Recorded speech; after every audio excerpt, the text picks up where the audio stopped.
প্রাথমিক চাকরি প্রার্থীদের কলকাতা চলো অভিযান। 2022-এর টেট পাস ডিএলএড ঐক্য মঞ্চের প্রতিবাদ এবং শিয়ালদা মেট্রো চত্বর থেকে ধর্মতলা পর্যন্ত মিছিল। সরাসরি রয়েছেন আমাদের প্রতিনিধি রেশমি। ফের প্রাথমিক চাকরি প্রার্থীদের কলকাতা চলো অভিযান এবং এই মুহূর্তে মিছিলের অবস্থান কোথায়?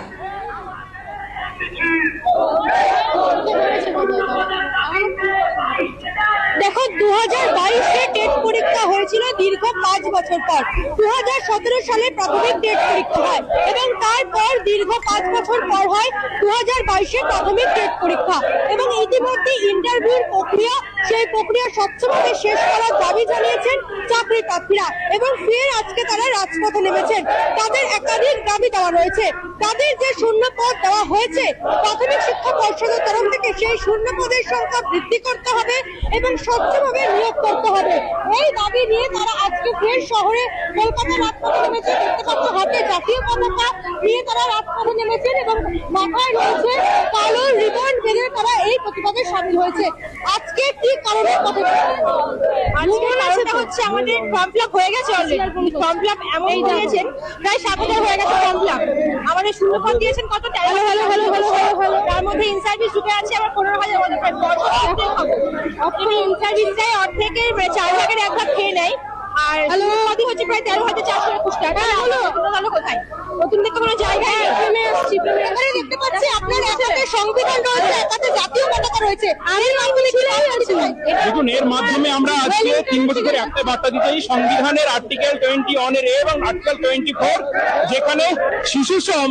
যেখানে শিশু শ্রমটাকে নিবারণের কথা বলা আছে, সেই সংবিধান দুটো আর্টিকেলকে আমরা বাঁচতে চাইছি। এবং সেটা আজকে প্রায় 8 বছর পরে একটা নতুন রিক্রুটমেন্ট বিজ্ঞপ্তি প্রকাশ করছে রাজ্য সরকার, যেখানে মাত্র 13,000 শূন্য পদ। কিন্তু আমরা এই 13,000 শূন্য পদের বিরুদ্ধে আমাদের দাবি আন্দোলন করছি প্রায় 3 বছর ধরে। আমাদের দাবি একটাই, অবিলম্বে 50,000 শূন্য পদে নিয়োগ বিজ্ঞপ্তি প্রকাশের মধ্যে দিয়ে প্রাথমিক যে শিক্ষা ব্যবস্থা সেটাকে বাঁচানো হোক এবং সংবিধান আর্টিকেল 21 এবং 24 এটাকে বাঁচানো হোক। এই মিছিলে দেখতে পাচ্ছ, এই মিছিলে যারা চাকরি প্রার্থীরা রয়েছে তারা সারি সারি ভাবে দলবদ্ধ হয়ে যোগ দিয়েছে এবং একাধিক বার্তা দিতে চাইছে তারা এই মিছিলের মাধ্যমে। একটু ছবিটা দেখানোর চেষ্টা করবো। তারা একটি রথ বানিয়েছেন, যে রথ তারা বানিয়েছেন মূলত এই রথের মাধ্যমে তারা একাধিক বার্তা দিতে চাইছেন। পাশাপাশি যারা চাকরি প্রার্থীরা রয়েছেন তাদের সঙ্গে ফের কথা বলে নেওয়ার চেষ্টা করবো, কারণ তারা রথের মাধ্যমে সামাজিক বার্তা দিতে চাইছেন। আজকে আপনারা দেখতে পাচ্ছেন একটি রথ বানিয়েছেন, সেই রথের মাধ্যমে কি বার্তা দিতে চাইছেন? কি বার্তা দিতে চাইছেন?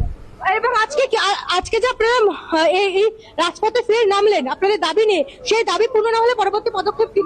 আজকে আমরা শূন্যপদ বৃদ্ধির দাবি নিয়ে পথে নেমেছি। শূন্যপদের দাবি যদি পূরণ না হয় আমরা আরো বৃহত্তর পথে আন্দোলনে যাব।